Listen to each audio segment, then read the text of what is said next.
So since 2019, net income has gone from 39 million to 425 million. So What?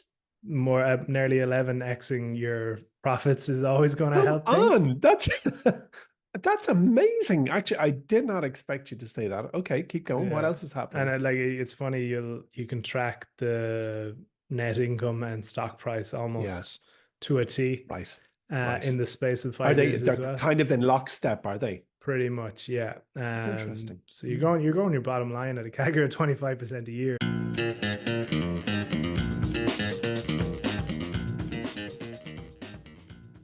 Hi there, and welcome to Stock Club. I'm Mike, and during today's episode's MyWallSt's chief investor, Emmet Savage.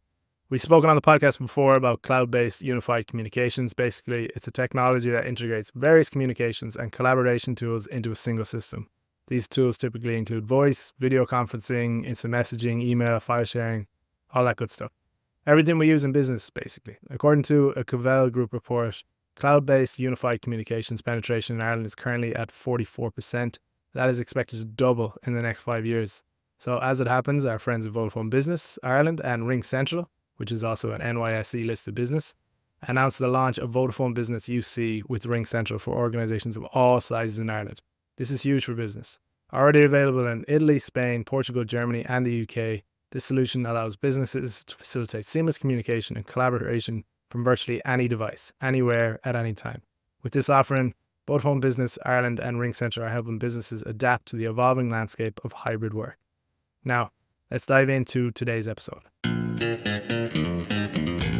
Emmet, how we doing? How are you, Mike? Well, I've been better, as you unfortunately will know, after it took us an hour to get this podcast up and running.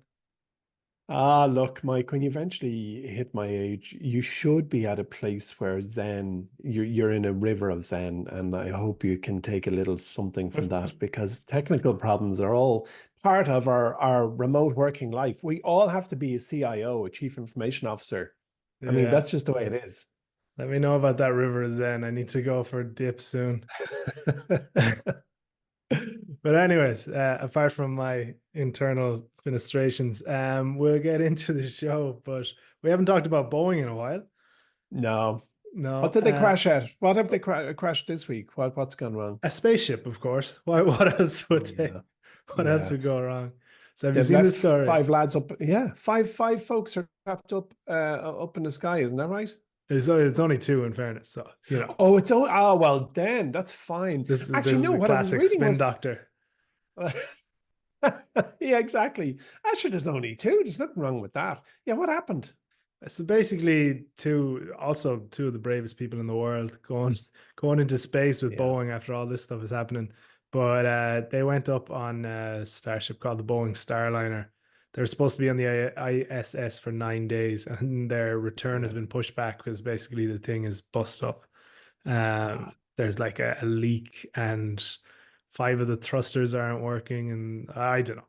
I uh. genuinely can say I'm not a rocket scientist talking about this, but the gist of it is they've stranded two astronauts up on the ISS because they can't bring them back down.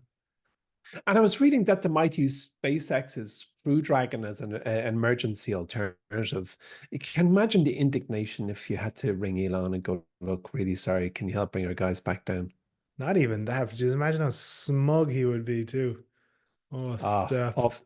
Yeah. Now they did say it's unlikely, but I mean, the mission is pretty critical because I mean, this is Starliner's first crewed mission to orbit, and was a final test before NASA certified it as a secondary ride to ISS. So really, it's not a good look. We just as once upon a time we could do a weekly podcast On on Boeing. Elon, and now we can do a weekly podcast on Boeing. It's awful. I saw videos during the week of their CEO being grilled by Congress. Is it a congressional hearing? I'm not too sure what the Yeah. situation. And they were, of course, grilling him on his salary, which was an absurdly large number. Absurdly, and he gave the whole. Well, that's common. It's common knowledge, and they were like, "Well, what is your salary?" Because, well, that's well publicized and it's in the public domain. And they were like, "What is it?" And he wouldn't say it. I think they now forget the number, something like $35 million. And the questioner said, "Is it $35 million?" He said yes. So really, when you're on that kind of pay pack, where you're bringing home a couple of million every 4 weeks. You really, really need to go through that organization like a dose of salts. I mean, you need to be an X-ray gun because this has to stop. I mean, you could just rant on about it, and I understand the complexities and the cultural complexities, historical, engineering, process, but really, when you look at it, the business is a disgrace, and it's also, and here's me getting up on a soapbox. It's another example of a if you're big enough, you can just keep weathering the storm. It's they're too embedded in too many businesses, organizations, processes. There's probably like heaven knows how many hundreds or thousands of customers Boeing has, but really this is just another story that makes the eyes roll. Completely, completely. And they're in that, you're right, they're in the too big to fail category for sure. But no, Mm, we won't dwell on them, even though the poor yeah, astronauts have nothing to do but dwell up there. But yeah. no, I've got a very interesting stock for you for basically one of the best performing stocks over the last 18 months. And it is not Uh, Nvidia. It's not anything to yeah. do with AI. Have you heard about this? Is it Abercrombie and Fitch? Yeah. Now, would you have guessed that if we World's best didn't guesser. I am not. If you if hadn't we didn't have stacked this me that before meeting? the show.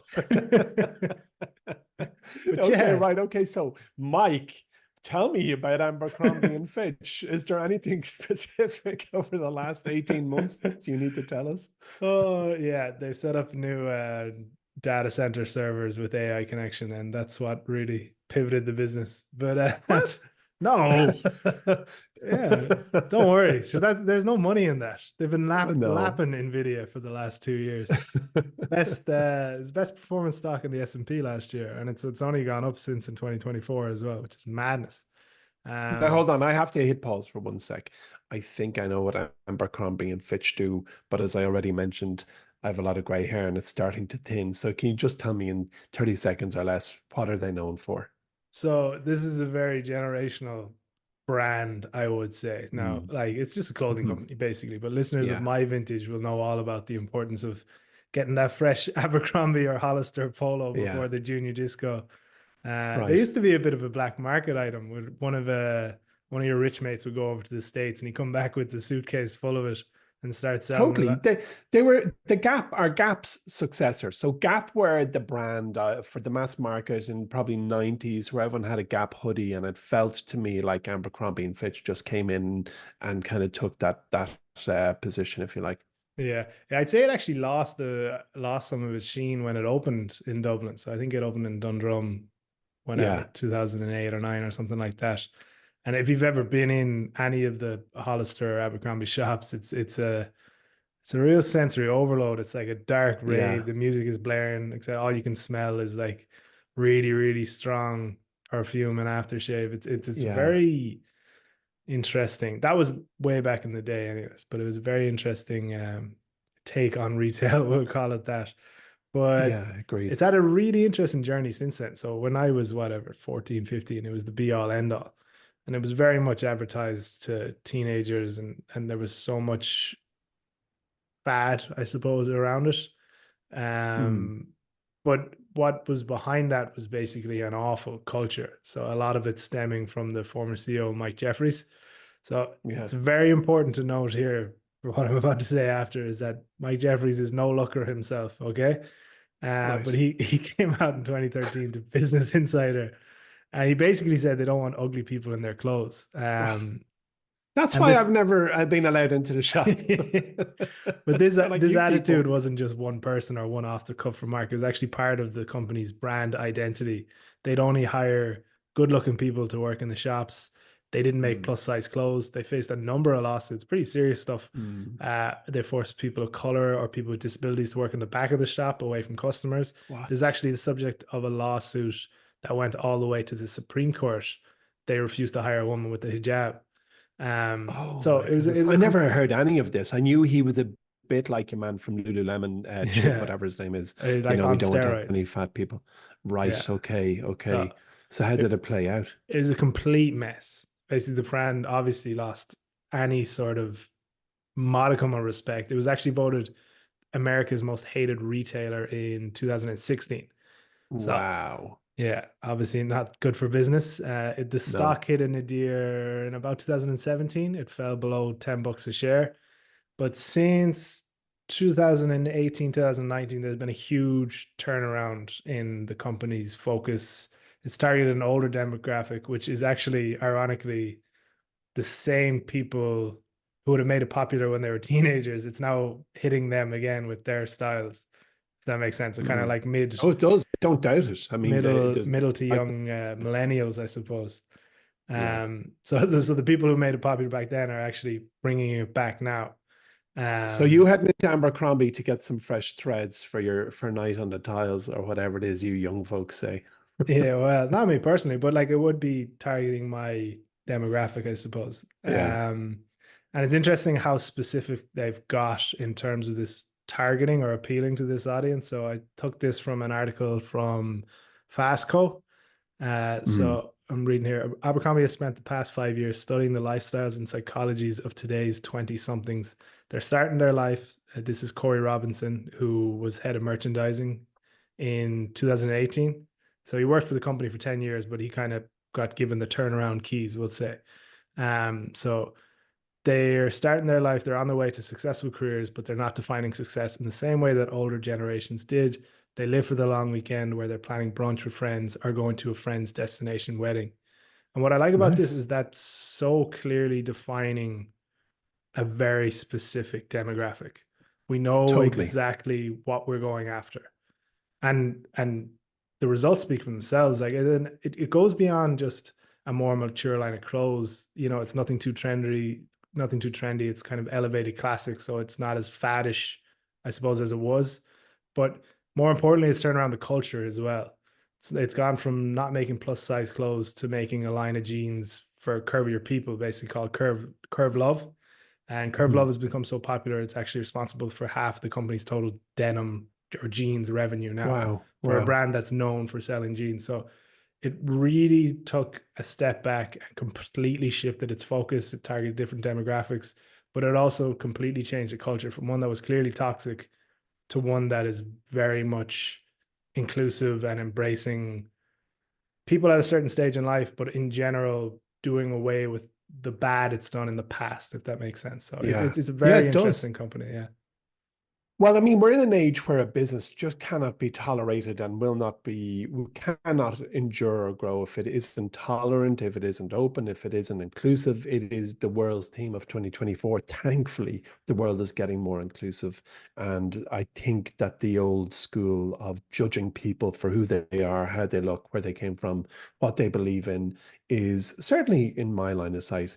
I think it's starting to deteriorate. So you got to respect that. And to your point, a clothes brand that doesn't have a laser pointer on who it is they're targeting are more especially in trouble. I think of, for example, Allbirds, the maker of what was the sexiest sneaker that you could buy for if you worked in Silicon Valley for several years. Like everyone in Silicon Valley was wearing Allbirds shoes, but the strategic problem that that business had was it had co-CEOs. It's a New Zealand business. It's a Kiwi business. I'm a customer. I think it's a wonderful business. But the two CEOs were at odds with each other about who they were targeting. One guy was saying high performance athletes, and the other guy was saying athleisure wear, whatever that word is. Whereas people who are working in a nice office in Google and want comfortable shoes all day. And the fact that they were bifurcated in their strategic vision saw that stock fall, fall, fall. I haven't checked it in a little while. I was watching it as a consumer liker of the brand, but it hasn't been the death of the business. But my wife was in Manhattan recently, and she sent me a photo of the latest range of Allbirds from an Allbirds store because she knows I like their products. See if I wanted some. And they were on sale. And I said, why are they on sale on a Fifth Avenue shop and the latest range? Why are they 30% off? It just didn't make any sense. So they've strategically drifted. Anyway, to Abercrombie and Fitch, how is what you've described showing up in the numbers? Like what's happening? How come the stock's on the up? Yeah, so this is all since 2019 where the kind of turnaround came into effect, I suppose. So since 2019, net income has gone from 39 million to 425 million. So What? more nearly 11xing your profits is always going to Come help things. on. That's That's amazing. Actually, I did not expect you to say that. Okay, keep going. What Yeah. else is And happening? like it's funny, you can track the net income and stock price Yeah, almost to a T right, right. in the space of Are 5 years they're as well. kind of in lockstep, are they? Pretty much, yeah. That's interesting. So Mm, you're going your bottom line at a CAGR of 25% a year is just mm, nuts. mm. Revenue, it's interesting as well. Revenue is not as drastic in that same time period. It only went from 3.6 billion to 4.5 billion. So it's Okay. a testament to the efficiency of not just the branding turnaround, but operations as well. And Yeah. obviously, the branding and the culture, I suppose that lets you spend less on sales and marketing and all the rest. But still, it is a really, really interesting how much the business has managed to, I suppose, shed the the the the Mm, the operations and the culture and the past kind of aggressions. But yeah, free cash flow has unbelievable. gone from 98 million to 600 million. It's improved its return on invested capital, ROIC, from 5% to Hmm. 26%. So Oh yeah, my goodness. one hell of a turnaround for a space of 5 years, and it's really, really paid off. So I was saying the That stock, is unbelievable. I have to yeah, jump in. What's their ticker? the ticker is, give me a second. We'll put on, hold on, we'll put on some elevator music now for our listeners. Ding, doo, doo, doo, doo, doo, doo, doo, doo, doo, doo. Hold on, that's The, Super Mario Brothers. the ticker is ANF. Enough. Yeah, I should have guessed. You mentioned you had a bit of a personal story to share with us about this stock. What's going down there? Yeah, so get your violins out for this one because Come on. this is the biggest sob story I think I might have had of the shoulda, woulda, coulda. So about 2 years ago, my girlfriend, I remember it was September 2022 because we were away on holidays, and she had just bought a bunch of clothes from Abercrombie and Fitch, and she said they had a big turnaround with the brand. Their clothes were great, great value. She was waxing lyrical pretty much. I was like, oh well, Yeah, Abercrombie, like, isn't, I thought everyone hated them after blah blah blah or whatever yes, else. yeah. So I checked it almost to the day, and in that maybe 20-month period, the stock is an 11 bagger. So up more than Wow. 1000% in less than 2 years. And it was just there sitting on a plate, completely Yeah, out of the Peter Lynch playbook. Couldn't have been more. It was literally a yeah, chapter in One yeah. Up on Wall Street. Like this was Totally. the legs, the investment he Yeah. always talks about, The where his the the wife, the pantyhose, and she was like, "These are great." yeah, and it was one of the Sorry. Magellan Fund's best investments. So yeah, don't feel too bad, but I obviously didn't do anything and sat there for 2 years later talking about it on podcast Uh, instead of sitting Like on an you will 11 remember bagger. the ones, but you remember the ones you missed more than the ones you caught. You just do, or the bad decisions you made. And I don't know if it's a human condition or it's just a state of learning and reflecting on, because eventually you end up critiquing everything you interact with every day of the week. So you will eventually encounter something like, I'm looking at Polestar this morning. It was like, it's 70 cent. It's actually 68 cent and fractions of a cent at the moment. And I'm not going to try and swerve the conversation that direction, but I wonder, is it an Abercrombie moment? Because I saw Fisker got a huge injection of cash from Rivian. Volkswagen.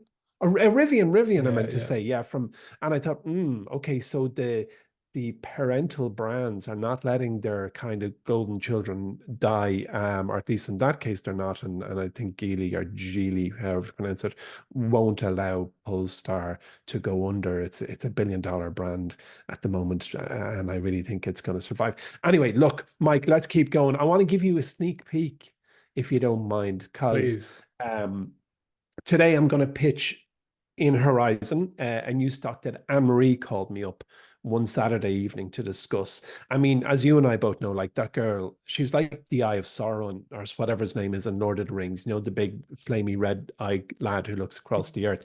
It's a I'm looking super. forward looking forward to you to landing this plane. All right, go on.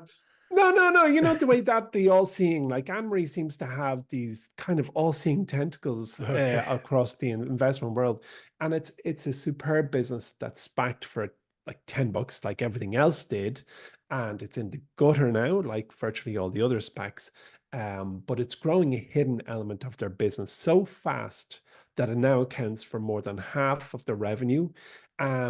and she, like, we had a good chat about this business. So I'm pitching that in Horizon, and I think it's a wonderful business that a lot of people from the big American cities will know of. It's a consumer brand, I suppose you could say, for the more privileged end of society, but how they're really making cash in the background is unbelievable. And by the way, she also pinged me about a contender for Nexus, which, as you know, Mike, because the two of us went, how does she do it? It scored 86 from our a Nexus system. It's something I know that we're going to try and speak to one in the management team in their business to see if it's a contender, but she's something else. So I guess the sneak peek is a plug for Anne Marie and the latest stock in Horizon. Also, just Mike, but just remind people that Anne Marie works for us. yeah, we should get her on the podcast sometime. She Yeah. sounds like she's great. Mike, I'm also preparing to do something with my next buy alert in Horizon, which is usually at the end of the first week of the month. That's absolutely unheard of in the world of investing publishing. I know it. I mean, I've been subscribed to hundreds of services since the mid 90s, and I know what I'm about to has never been done before. And I even had to meet lawyers to discuss what I'm about to do, and subject to a green light, I'll hopefully deliver something that is really small. It is small for now, and it will only apply to members of Horizon as of the last day of the month, which is July.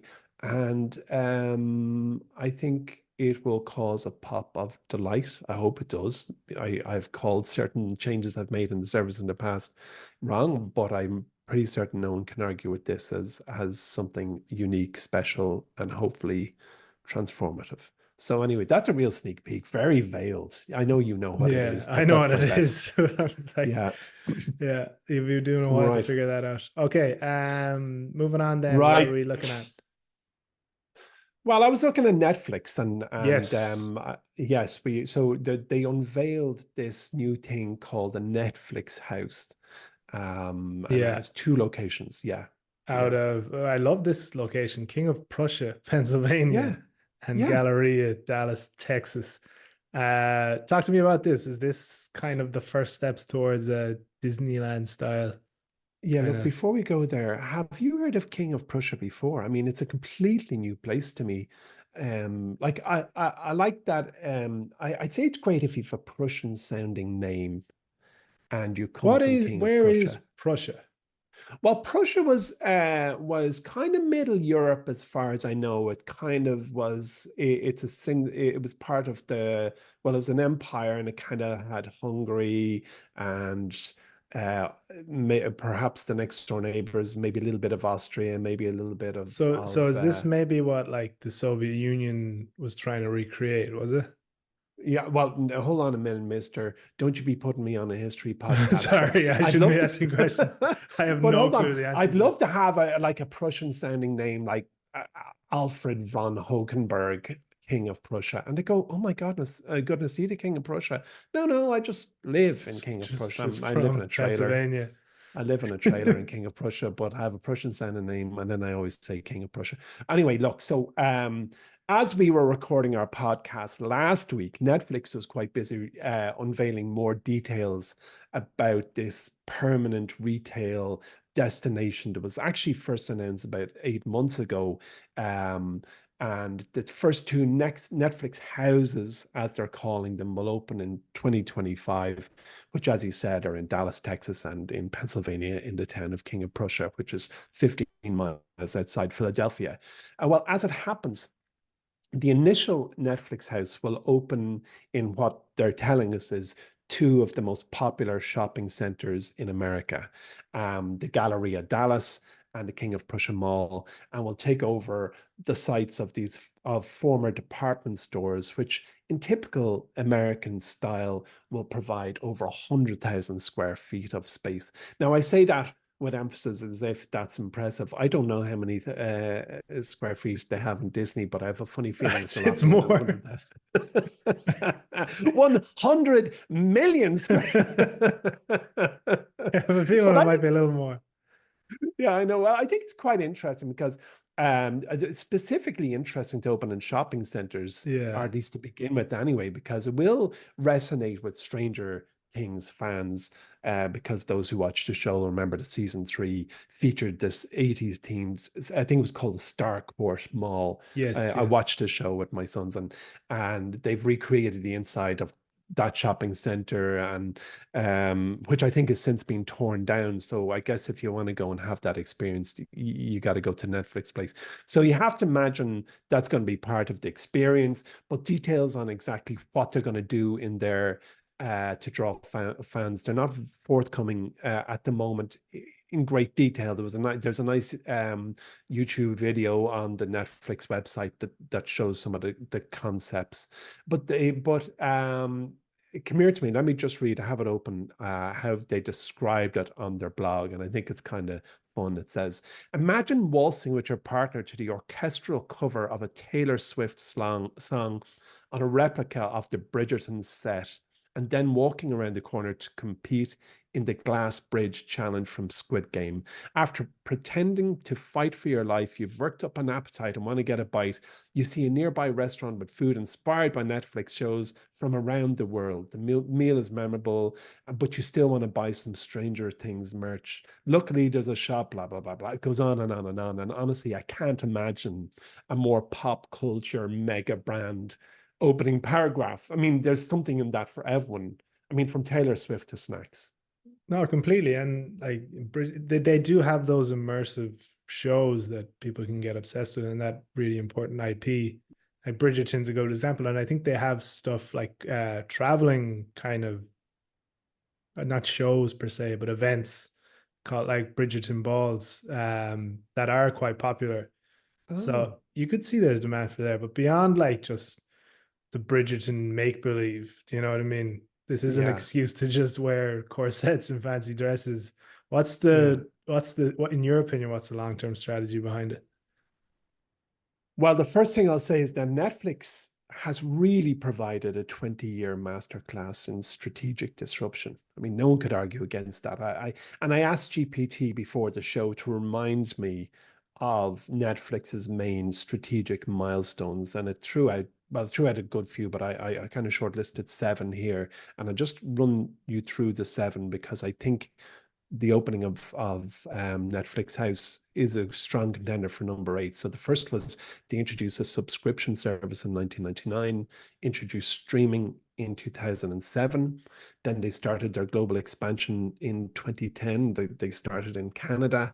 Then in 2013, which is the fourth strategic one, is the launch of House of Cards, which was notable and important because it was Netflix's first venture into original programming. Then the fifth reason was Academy Awards recognition. Or it's not a reason, but it's the fifth, I suppose, milestone in their journey. Yeah. And their original film, Roma, won 3 Academy Awards. Number 6 is subscription growth milestones, like 100 million subscribers in 2017 and 200 million by the end of 2020, which you got to admire. And then the seventh reason that I took from GPT as a business milestone, strategic milestone, was their shift to gaming.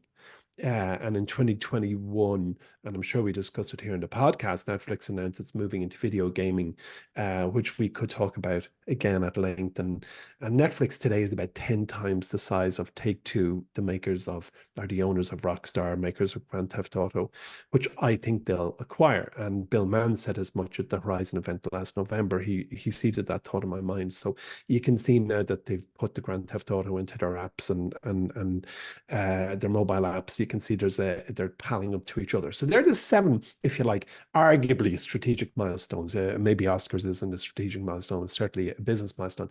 But this Netflix house, I believe, is probably number 8 in the list of milestones.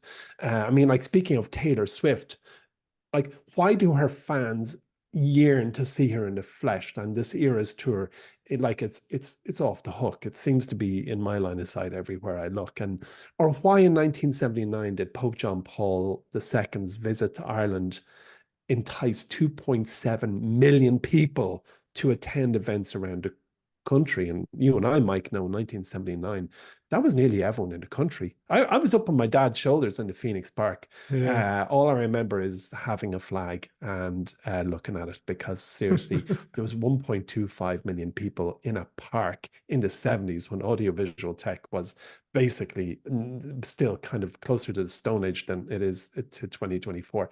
So why does this happen? Why do people go yearn to see Taylor Swift? Why do people flock to see, in the 70s in Ireland, at least a religious leader? Well, for a religious event, it's something like devotion. For Taylor Swift, or Taylor Swift's concert, it's the energy, it's the shared experience, it's the visuals, it's the music.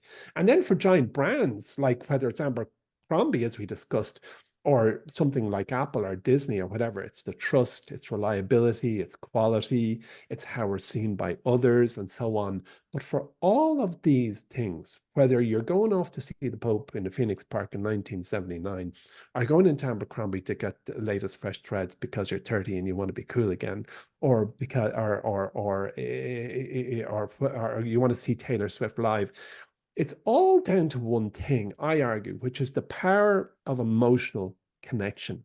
We want to be closer to the stuff we love. We want, and when we do get closer to the stuff we love, that love grows. So the bond increases. And every religion, every musician, every business knows it.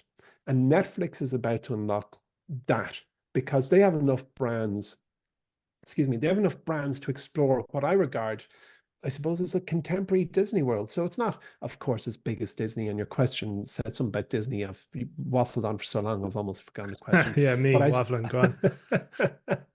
but I suspect a lot of teens today would feel a greater sense of belonging to Bridgerton or Squid Game than some of Disney's assets, which I'd include Star Wars and Marvel in that. I mean, that's a powerful set of brands. So do I agree with the strategy, was your question? Actually, I've just remembered. And I think yes, because Netflix, as I said, is a master of responding to data. And if this, when they open the two malls or the two houses, Netflix houses, isn't what they modeled, doesn't turn out what they expect, which in its own right will be unlikely. But if it's a damp squib, as the Brits would say, they'll shut the doors. They are strong. It's a strong business, and they'll go, right, we tried it, it failed, shut it, we're grand, let's keep going. I mean, it's a $250 billion business at this stage. Yeah, absolutely. Okay, before we finish up, I just wanted to give a quick update. So we got a lot of interest from our podcast about a month ago, just around the tax situation for Irish investors, and especially around ETFs, why it's very, I suppose, prohibitive is a fair Mm. summation of kind of the landscape. So we got, if anyone is following our TikTok page, you might have heard of this before. That's where I'm looking to make my big break as an influencer, Emmet, if you haven't known. Yeah, tax advice from non-tax advisor on Yeah. TikTok. Oh, something like that. But yeah, I just wanted to give, there's been a few updates since we talked last month. So few major events. The first one was from a Dáil Q&A. Minister of Finance Michael McGrath was asked about the treatment of investors in Ireland, and he's held fast on this point that he wants to improve investing options via tax, basically, which is very Mm. positive. So he said, and I quote, Irish savers and investors not invest in as broad a range of products as in many other member states. That's clearly an issue. Um, he's trying to remedy that. There is a wide scale analysis of the fund sector in Ireland by the Department of Finance, and hopefully the results will indicate that there's going to be some action needed. The next was actually an article from the Times. So Euronext Dublin, you know all about Euronext Dublin, but Euronext in general, they operate stock exchanges across Europe. They basically petitioned the Department of Finance to remedy the tax system for individual investors. So they had top Mm. execs from Euronext, along with other big boys from like major stockbrokers, corporate law accounts, financial firms in Ireland. They petitioned the Department of Finance to launch something like an ISA scheme for retail investors in Ireland. And it's pretty stark why something like that's needed. So only three companies have debuted on the Irish markets in the last 5 years. And not only is there a lack of IPOs, but there's also the top companies actually leaving as well, which is a serious issue. So Flutter is gone, CRH is gone, and Smurfit Kappa is on the way out. So the number of companies, and it's probably an unfair timeline, but the number of companies on the Isaac has actually halved since 2007. Now, I'd say a lot of them got taken out in 2008 and 2009, but still, it very much needs some form of action to be taken to revitalize this sector. So, Mhm. and thankfully, Michael McGrath, which we're going to get to, has been very positive around this as well. So the quote from that article was, "I don't know what the recommendations are going to be yet in respect of retail participation and taxation, but I have asked them to look particularly closely at that, and they understand what my policy objective is, which is to achieve greater investment participation by individual savers." So again, look, the ISA was a huge success in the UK. We know all about the Roth IRA and the IRAs in Ireland as well. In Ireland, different kind of IRAs in Ireland. In America, and how beneficial they are to investors and how it creates a culture of investing. We see it's why Sweden is such a popular destination as well in terms of high quality businesses, because they've created a culture of investing there. Now, Yeah. the only fly in the ointment, however, is this Mike McGrath character who's incredibly positive on this one issue. He's just been appointed to Ireland's European Commissioner, so he's going to be replaced pretty much immediately by a fella called Jack Chambers, who's recently given the role as Fianna Fáil's deputy leader. I don't know what this means. I highly doubt he'd walk back any of McGrath's intentions, but I guess, yeah, he just gets it shows when you have to rely on political decisions for any kind of progress, any progress in general, but in particular in this area, things become a lot more fickle. So yeah, that was just a general update I thought we need to run through and kind of keep people abreast, especially if you're not following the TikTok page of where we're standing. So I would have said there is some very good momentum in terms of bringing in investor friendly vehicles like an ISA or a Roth IRA or whatever else for Ireland. I hope the new Minister of Finance doesn't come in and mess any of that up. There could be political machinations beyond our purview that would affect it negatively, but in general, there does seem to be a bit of positive momentum there. So hopefully, we'll see something in budget 2025. I'd be very surprised if we saw nothing. Obviously, your man Chambers would come in and completely U-turn on a lot of decisions already made, which would be tough. But I don't think that's the case. So yeah, that's kind of a general roundup. Mike, you tax nerd. Honestly, PwC are going to be writing to you today going, do you want a job? That was impressive. Come here, can we talk about Squid Game again and maybe some kind of mashup in Netflix world where we can do Squid Game with Bridgerton or something? Honestly, I think our listeners want to hear You about need to that. go back. We can take What it off. mashups? We can Yeah, take it what offline mashups now. would be fun? Exactly. All You right. can Okay. be Well, you can be a tax advisor in the Stranger Things universe. Okay. It's the only universe I'd actually succeed in tax advice. Okay, on that, we're going to finish up. Emmet, thank you for joining me, and thank you everyone else for listening in. Remember, if you want to hear more about the launch of Vodafone Business UC with Ring Central for organizations of all sizes in Ireland, just click on the link in the show notes. And that's it. You got it all there from Emmet's sneak peek if you want to hear about what he's got cooking in Horizon, what he's got cooking in Nexus, or if you want to get in at a lower level, we have Invest and Invest Plus there as well. You can get a weekly email to your inbox along with a bunch of other stuff. We have our wildcard report. We have our 10 for 10. So yeah, find that all on mywallst.com or simply click on the links in the show notes. Thanks for joining us, and we will talk to you next week.